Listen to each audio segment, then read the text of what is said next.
자, 이번 시간에는 우리 논술의 9가지 유형 중에서 가장 기본이 되면서 독해력을 평가하는 핵심 유형들로 생각해 볼 수 있는 요약하기, 그 다음에 비교하기, 적용하기, 요거를 조금 더 자세히 설명을 해볼게요. 우선 요약이라는 건 우리가 이렇게 그림을 그려볼 수 있을 것 같아요. 글로 치면 많은 내용이 있는데, 예를 들면 글 전체는 되게 길잖아요. 근데 요거를 짧게 줄이면은 우리가 문단 여러 개로, 근데 문단 하나는 글 전체보다는 짧으니까, 그리고 더 짧으면은 문장이 될 수도 있고 아니면 어떤 한 단어가 될 수도 있는데, 이처럼 읽기의 과정을 통해서 그 핵심을 계속 좀 좁혀가는 과정, 요거까지가 일단은 read, 읽어가는 과정이다. 그럼 뭐냐? 핵심을 추려가는 거, 간추려. 근데 이때는 분량만 줄이는 게 아니라 핵심을 파악하는 게 중요한데, 보통 글의 핵심 하면은 논지라고 합니다. 논지는 말하고자 하는 바, 그 글의 취지를 우리가 논지라고 이야기하고, 형식적으로는 어떤 그 글의 주장과 근거까지를 포함해서 논지라고도 부르는데, 어쨌든 논지를 찾아내거나 아니면은 여기 한 포인트, 예를 들면 글의 제목을 도출한다든지, 요거를 이제 하는 과정을 요약하기의 전반부라고 볼 수 있어요. 여기에다가 이제 살을 붙여가는 게 사실은 이제 요약의 글쓰기. 그럼 여기는 이제 read, 여기는 write. 자, 그럼 이 글쓰기 같은 경우는 예를 들면 이런 식이에요. 그럼 예를 들면 어떤 글이 하나의 주제를 가지고 얘기를 하는데, 인공지능이 오늘 글의 토픽, 주제다. 인공지능, AI. 인공지능이 이제 예를 들면은 주제인데, 이 주제에 대한 나의 주장은 뭐냐면 그게 좋다 이거야. 굿.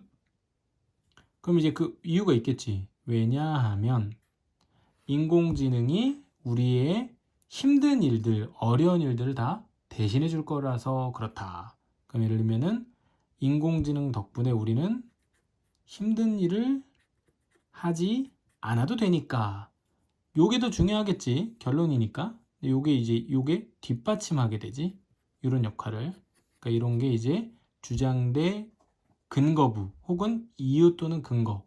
그럼 예를 들면 여기 뒤에 예를 들어 혹은 실제로 이렇게 하면서 계속 이게 붙기도 할 텐데, 이 논리적인 요 패턴 하나를 우리가 논증의 가장 기본 단위라고 얘기해서 주장, 이유, 근거 이렇게 얘기하는데, 그래서 요약을 할 때도 논리적으로 하려면 주장, 이유, 근거의 형식으로 단어 하나에 살을 붙이듯이 여기가 이제 계속 이렇게 부채살로 퍼져가듯이 다음 단계들이 계속 이제 논리적 중요도에 따라서 붙어가는 과정이 요약이다.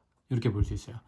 요거를 요약을 제시문을 가 제시문을 하나 요약을 하고 나 제시문을 요약을 했는데, 그러니까 이제 사람들이 심심하니까 무슨 생각을 하냐면, 야, 얘랑 좀 견뎌볼 수 있지 않아?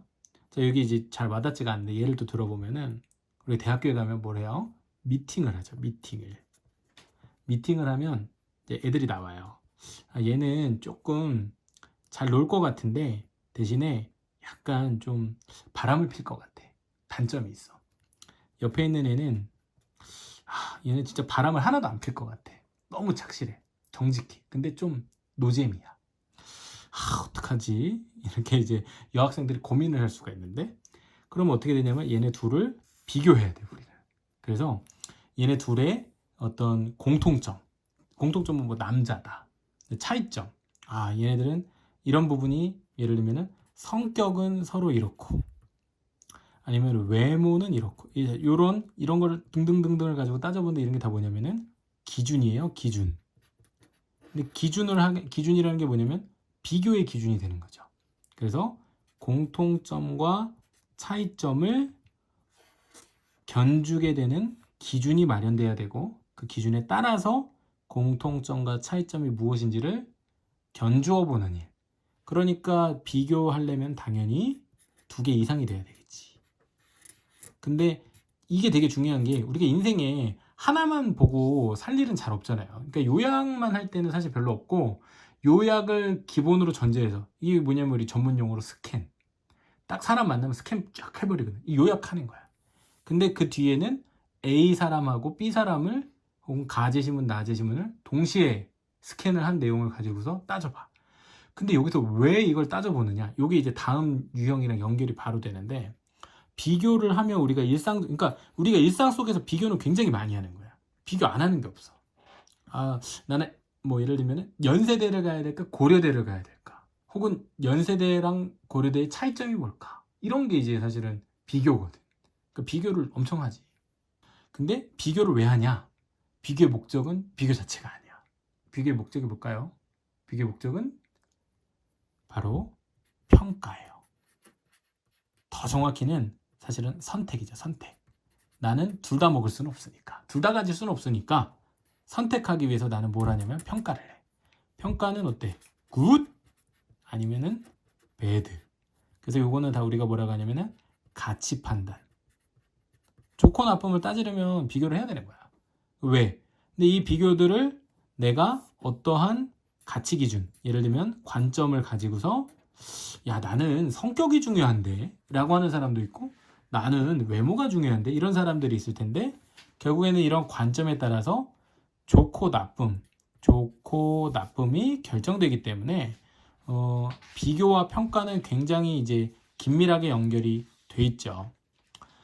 그래서 평가는 좋은 평가, 나쁜 평가, 의의와 한계를 모두 포함하는 것이 평가이고, 평가와 유사하지만 내가 선택을 하려고 대상들을 견주고 있는 과정이 아니라 아예 때리기로 작정을 하고 깔려고 비판하는 경우가 있어요. 비판은 말 그대로 어떤 대상이 가지고 있는 문제점을 조목조목 따져보려고 하는 건데, 비판은 크게 보면 세 가지 방법이 있는데, 비판에는 예를 들면은 상대의 주장이 가지고 있는 전제에 어떤 문제점이 있지 않나. 좀 갑자기 어려워졌네. 전제가 있고, 그 다음에 상대방의, 자, 연결 일단 먼저 써놓을게. 전제 비판, 연결 비판, 귀결 비판이 있는데, 사실 이 용어들을 이해하려면 이 논리학적인 기호를 조금 이해해야 되는데, 논리적으로 참거짓을 따질 수 있는 주장을 우리는 명제라고 합니다. 명제에는 전제, 우리가 흔히 조건이라고도 하는 것과 그로 인해서 도달되는 결론이라는 게 있어요. 이 둘을 나눠보고, 야, 이쪽이 좀 문제 있는 거 아니야? 이게 전제 비판이에요. 야, P라고 해서 항상 Q가 되는 건 아니잖아. 예를 들면 P인데도 not Q일 수도 있어. 반대의 결과값이 나올 수도 있잖아. 연결 비판이라고 해요. 요거 둘을 합치면은 주장 자체가 깨져. 그래서 요거를 좀 센 비판, 내적 비판, 그러니까 상대방 주장을 아예 내부에서부터 붕괴시키는. 귀결 비판은 뭐냐면, 뭐 예를 들면 이런 거야. 예를 들면은 야, 내가 이번에 성형수술을 할 건데, 성형수술을 하면 난 인생이 진짜 행복해질 것 같아. 야, 성형수술을 한다고 해서 항상 행복해지는 건 아니던데?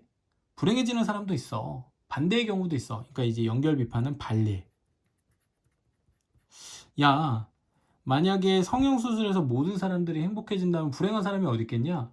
진정한 행복은 그런 게 아니야. 그러니까 뭐냐면 이거는, 야, 행복 자체를 근본적으로 다시 생각해야 된다라고 하는 오류. 그러니까 주장 자체가 가지고 있는 일정한 뭐 오류라든지 아니면 모순이 있음을 밝혀내는 뭐 이런 거를 이제 전제 비판이라고 하는데, 이런 게 센 거예요.